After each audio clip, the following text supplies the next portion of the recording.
Good evening, everyone. Good evening, good evening. The Tuesday, the 21st of March 2023. Heading towards, no, spring today, isn't it? Yes, spring today. And the clock goes forward on Sunday. So don't forget that.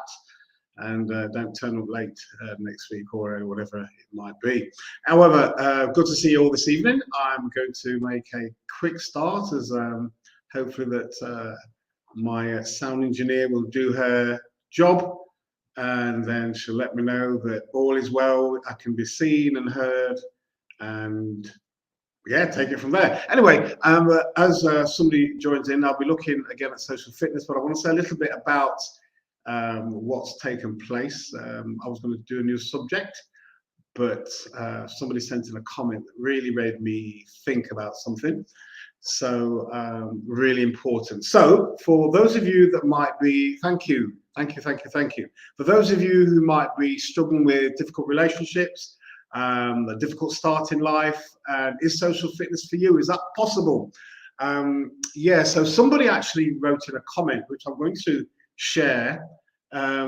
Yes, just getting over the weekend highlights, absolutely. Yeah, so good evening, Sonia and Helen, and my sound engineer and Jenny.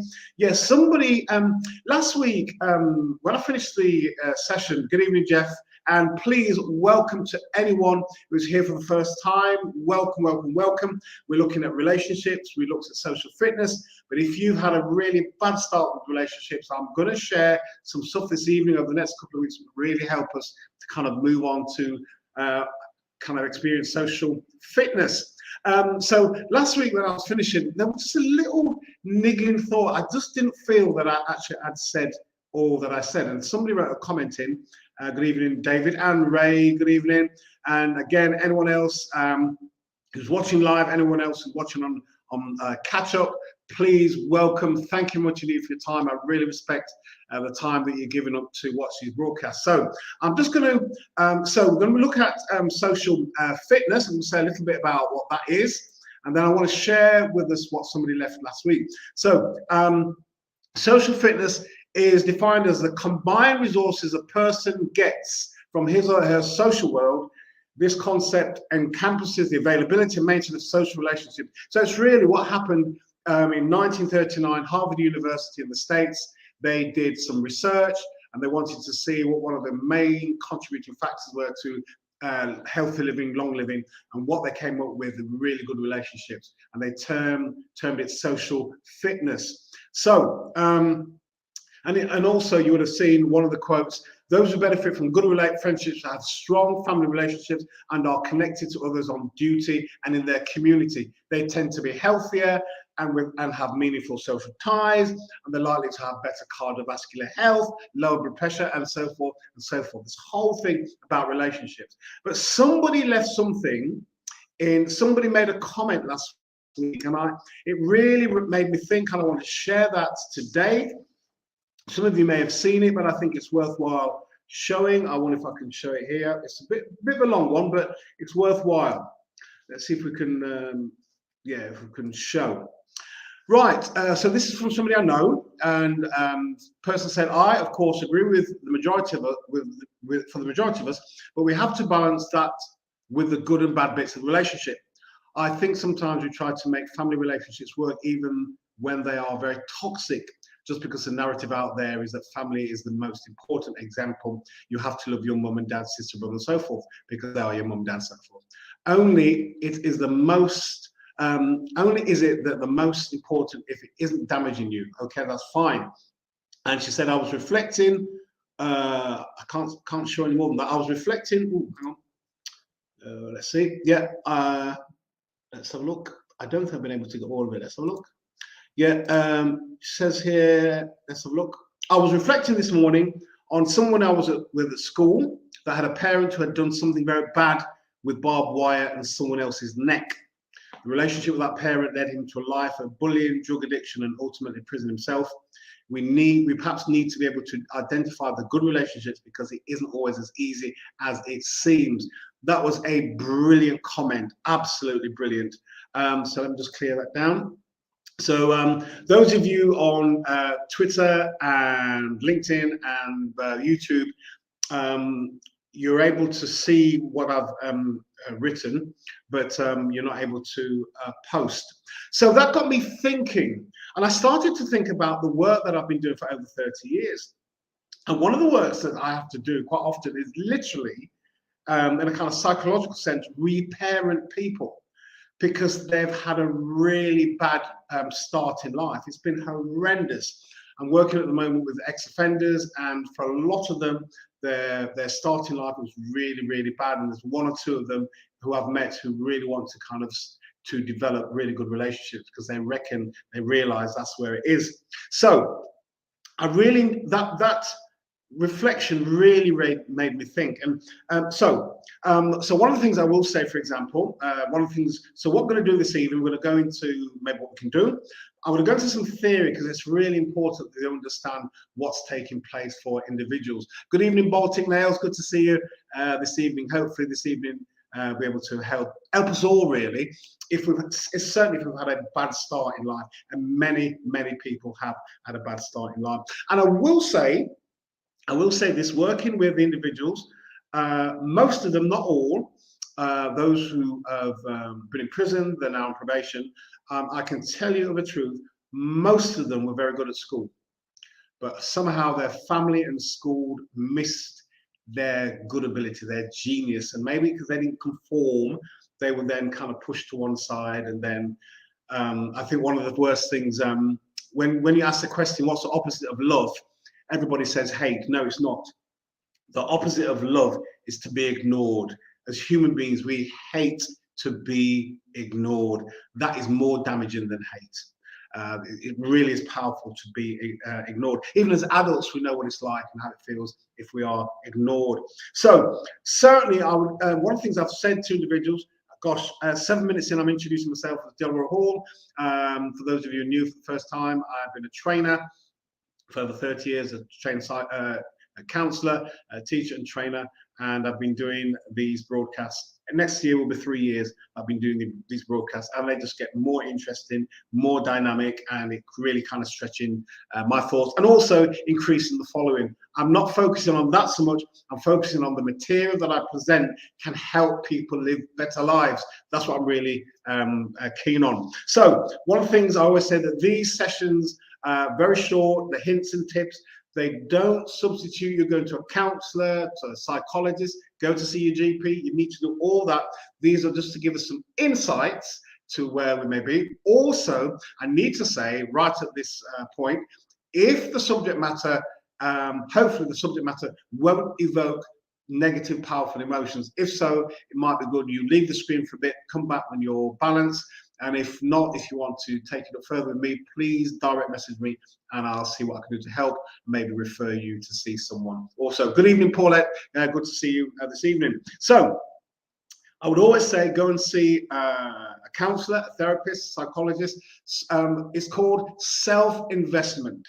I'm working. I've got a friend at the moment. He's working with a client who's a student but working part-time because he's getting so much from the council. He's working part-time so he can make a financial contribution to the counselling. It's his self-investment. He recognizes how important it is, and he's working extra hours to get to pay for the therapy. My friend has reduced the fees, but he said he will work with him because he's got fire in his belly. He really wants to make a difference of his life. And one of the things I'll say about relationships is this. Sometimes if you go back and you see someone's family 3 or 4 generations, the very patterns that they have now in real time are the patterns you will discover were in their parents, their grandparents, and if they know anything of the family history, the same patterns were in the families 3, 4 generations back. And what they're doing when they come to see a counsellor, they're wanting to break the cycle. That's what they're wanting to do, to break the cycle. So that's really important to know. So one of the things I want to talk about this evening in terms of understanding this whole thing about human development, and maybe what I'll say just before I get there, sometimes, well, over the years, I've had mainly women, but it happens to men as well. I think women more often, there's the higher statistics of women that see counsellors than men. women who have successive, really poor relationships, and they don't know what they're doing. It's not that they're bad people, they can't see the patterns. And what I ask people to do, I'll ask them, how many partners have you had in the last, say, 5-10 years? And what I ask them to do, write their names on separate sheets of paper, and then write about some of the things that happened in the relationship, what led to the breakdown of the relationship. And as they do that, they start seeing patterns that they didn't see while living it, but they saw patterns as they wrote it down on sheets of paper. They could see the links, they could see what they were doing to attract a particular type of individual. But whilst they were in it, quite often they weren't able to see the pattern they were living out. So, who I want to talk about this evening is a guy called Erik Erikson. A really interesting guy. I said a little bit about his background. Didn't have a degree. I think he moved around quite a lot, but this was the interesting thing about Erik Erikson. His mother was a single mother. He was born early 1900s, if I remember rightly. And then his mother then got married. And then later on, he discovered that the person who he thought was his father wasn't his father. He never knew who his father was. And when he found out, it really kind of shook him up. You can imagine. Some of us will remember many years ago when they have these sperm donors, and there was this idea of not telling the children who their fathers were. Huge mistake. Huge mistake. We want to know where we come from, and if we can't find out, it can cause major difficulties for us. So here was this guy, didn't know who his father was, never met his father. Also, he stood out from the school he went to. He went to a Jewish school, but he was tall, blonde hair, blue eye, clearly not a Jew. So he was picked on. So it's interesting sometimes to know the background of individuals to find out why they develop certain ideas. So Erik Erikson developed this model over a period of time of psychosocial development. Psycho meaning mind. Let me just get it right. It's psychology in terms of the needs of the individual, and social was the needs of society. So he developed this 8-stage module. We're not going to go all through it this evening. I'll just say what they are. But if you want to do any more research on it, just Google. It's Erikson with a K, Erikson. If you just put in Erikson's 8-stage model, that's what you need to put in, it'll come up. So it is 8-stage module, and you've got 8 stages. And I'll just talk about, I'll name them all just to give you kind of an insight, but then I'm going to talk about a couple, really important for us understanding this whole thing about development of relationships and so forth. So it was, so the first one, trust versus mistrust. So the opposite, so good, negative, autonomy and shame, initiative and guilt, industry and inferiority, identity, role confusion, intimacy, isolation, being degenerative, so producing stuff, versus stagnation, and then ego integrity versus despair. All these, he said, had age categories. And I'm just interested for the session today, in particular, the first 2. Trust versus mistrust, from birth to about 18 months. This is what the theory says. And I think pretty much psychological research shows this, and we kind of know it as well. So this is a theory. This is what he says. If when a child is born, the parent is reliable, dependable, nurturing, caring, and loving, not perfect, what that does, that creates a framework for a child to begin life very securely. However, he says, if the parent is not reliable, not dependent, unpredictable, what happens? That causes insecurity in the child, and the child grows up mistrusting the world, mistrusting the adult, and not trusting themselves. So this is trust versus mistrust. From about 18 months to 3 years, he talks about autonomy and shame. Here he says, the child begins to develop, and to begin to develop, not so much a sense of independence, but they get a sense of starting to do things on their own. If they are encouraged to keep doing it, even if they make a mistake, again, that builds on the previous stage. They continue that growth of security.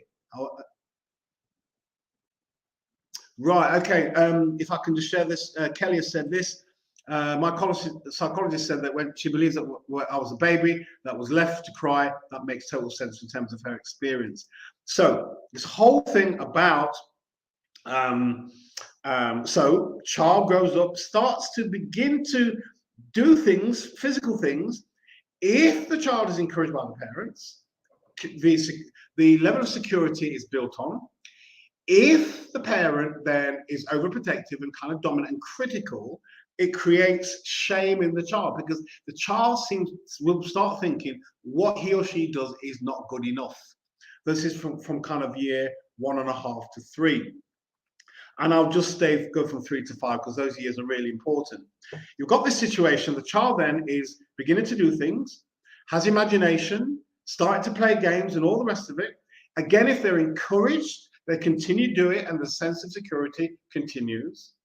If they're criticized, what happens then is guilt. So you can see already, we're not talking about perfect parenting because there aren't any. But you can see from those early stages, if the framework is there for the child to develop on, they will grow up securely. And this is the thing. If the starting position is secure, even as they get older and they're in an environment where they feel threatened or so forth, they still feel secure because those building blocks were deposited when they were young. One of the things, if you can think of this in terms of the foundation, and one of the things about the foundation, of course, of the building, you can't see it, but a lot of money goes into it. I remember before my father passed away, I said I was thinking of doing an extension on the house I had. And he said, my father was a builder's joiner. My father said to me, Delroy, make sure you have good foundations. Because my father did what is called shuttering, whereby the holes would be dug in the ground and he and other men would put up woodwork and support structure to keep the soil, the earth, in its place. So concrete could be concrete and steel, reinforcing steel, could be put in the ground in readiness for the building to be erected. So he said to me, Delroy, make sure you have good foundations. It's that start in our lives that's really, really helpful. And also the major contribution for social fitness. However, all is not lost, because whatever you didn't have when you started off, you can't relive the past. None of us can do that, but you can learn skills and a new way of thinking that can help us to develop really good relationships. It's hard work, but it is possible. It really is possible. So these are just some of the stages of the Erikson model. It's only a model, it's an idea, still used by psychologists today, and I would encourage us to maybe consider having a look at it, because it really is insightful in terms of how we develop. So, according to the theory, so what happens from each stage, Erikson said there's a crisis. A crisis takes place, and if the person is able to navigate the crisis well, the journey of security continues. But if not, insecurity continues. Now, Erikson's model is really from infancy, basically until you die. So it covers the whole range of life. And one of the things, of course, as I said before, and I really want to emphasize the point, what was lost out at the beginning, you can not much regain, but you can build on things. The comment about family being toxic is absolutely true. I know in my time as working as a therapist, you really need to say you really need to ask the client, because things are so bad. Sometimes you ask, not always, what has happened in the family for you to receive such treatment? Sometimes they're the first person to go to university and there's lots of hostility. Some families, of course, will celebrate it, but in some families there's hostility. And if you go back over a period of time, generations, you look at that kind of hostility, envy, all that type of thing has been in the family.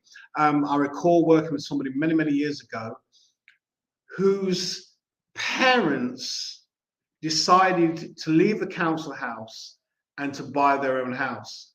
That went down like a lead balloon in the family. And for decades, there was animosity, there was bad feeling, and all the rest of it, just because they decided to move from a council house or social housing to their own private home. And that impacted on her early years in where she was born. And then periodically in her life, she had depressive episodes. And then one day we just discovered what happened to her. That's another story for another time. But these early years, it's really important. And I do remember talking to one particular person in particular, that she decided to leave the family. She was going to emigrate. The family, they really were toxic. And I just said to her, look, if you're going to go, all I would say, you don't have to, that you go where you want to go to. And then you maybe once or twice a year, you may send them a letter or a card. You don't have to. You don't put your address on, but you just let them know that you're okay. That's all. Whether or not, I'm not, she certainly did love the country, and she'd gone there quite a few times, and she felt really at home there, and we'd finished working with each other, so I don't know whether or not she actually emigrated. But some families are really difficult. And one of the things that you may do, and it's just this second come to me now, in fact, let me build it into some of the things that we can do to help ourselves. So looked at some theory. There's loads of theory, but I'm really interested in what we can do to help ourselves. So I think we kind of figure out that actually early start, which is secure and good from loving, nurturing parents, is brilliant. And those situations whereby the parents aren't reliable, not unpredictable, not nurturing and not trusting, not caring, we can see what actually happens. So I'm going to push on a little bit just to say something. Now, you can imagine all this has happened as a young child. So psychologist talks about the inner child that is wounded, the inner child that's hurt. And one of the things I'll say that sometimes when we see children who are very angry, aggressive, or violent, what we do, we focus on the behavior. Children aren't born like that. And quite often when children have those experiences, and certainly if they're very aggressive and violent, what they are doing, if you ask them, they wouldn't even tell you what they're doing. But if what they're doing, they are protecting an inner child that's been wounded and harmed. They don't even know what they're doing, but they know that they're lashing out because they're protecting something inside that's been wounded and broken. So sometimes what we do, we just look at the behavior, but we don't ask the question, what's going on for that child to behave the way that they have done, and what happens in schools, we exclude them and so forth. And I'm not saying it's easy, but sometimes, it reminds me a little bit like the prison system. I've met a barrister who I know and other people who recognize that lots of people who have committed crimes are mentally unwell. But what happens, the judicial system doesn't recognize the mental illness. All they know is that this person has broken the law. So then what's happened, they are then criminalized, sentenced, but actually quite often the mental illness is not attended to. So things can actually get worse. So the inner child is wounded, has been abused, neglected, abandoned. In fact, not only that, if a child when young has parents that are sick, that can also affect the child negatively. Stands to reason. Also in a family, if there's a child and the other child is sickly and a lot of attention is given to that child that is sickly, the other child who's well can feel neglected or abandoned. And that too can create difficulty in trusting parents, and then that leads to not being able to trust other people. One of the things was prevalent years ago, not so much now, I'm going to come to that question in a moment, is children from the military, where they were moving around often. I remember meeting a student who was about 20, and I asked them how many times that they'd moved, and they said, and they sat and thought and thought and thought, Delroy, I think I've moved 17 times. And the major problem for them was really understandable. They found it really difficult to make friends because they'd learned, you make a friend, you're going to lose them. You make a friend, you're going to lose them. You make a friend, you're going to lose them. So what they did in the end, they just stop making friends and they start experiencing isolation. Let me go to this question by Jenny. Can the opposite also be true if the bar is high? Some families call one member the black sheep because the individual is not a high achiever, even though they have a good start. Yes, they could break someone or make. Okay, this could break someone or make them feel hopeless and give up trying to be their best self. Absolutely correct. Let me give you an example. Worked with somebody quite some time ago who was a middle child. She said the eldest child was really, really bright, and her the younger sister, she said she's definitely going to go to Oxford or university. Parents were academics. These two were academics. The one in the middle, her skill was art. She was creative, but never seen as good as in the family. She then had major problem with anxiety and nervousness. Now listen to this. At the age of 14, and listen carefully to what I'm saying, at the age of 14, she spent 2 weeks in a child psychiatric hospital. At the age of 16, she spent a month in a child psychiatric hospital. And this is what she said. I kid you not. She said, Delroy, I loved it. I thought I was on holiday. So I said to her, do you realize what you're saying? She said, no, what do you mean? I said, you're saying that this psychiatric hospital was better than your home. And that's how she found it. And never wanted to kind of connect with the family at Christmas time and so forth, because she'd been ostracized by the family because her intelligence wasn't academic, it was creativity, photography, and so forth. I hope that answers your question, Jenny. Yeah, it's and actually, in fact, if you oh gosh, you and your questions, this is really good. Listen, I'm going to finish in a few minutes, but let me know if I've answered that question correctly. I remember when I was training, I was in as a therapist, I was in therapy as well, and I remember my therapist telling me, he said he had a situation whereby there was a young woman, she was 16 or 17, I think she was 16, who developed anorexia. Yeah, brilliant. Okay, that had anorexia. So she was brought to the therapist, and the father said to the therapist, "This is a really good family, but we've got this odd one. Don't know what's wrong with her." So the therapist said, "Okay, if you leave her with me, and you wait in the waiting room, I will, you know, we will start working with each other." He said, Delroy, as time went on, what became very clear, this one who was seen as the problem of the family was the one who was telling the truth. The family was as dysfunctional as hell, and she couldn't cope with all the chaos that was going on, but the only way that she could experience control was by controlling what she ate. So sometimes, again, we see behavior and so forth, black sheep of the family, all the rest of it, but if you see what's going on, one of the things that really gives me hope, babies are not born that way.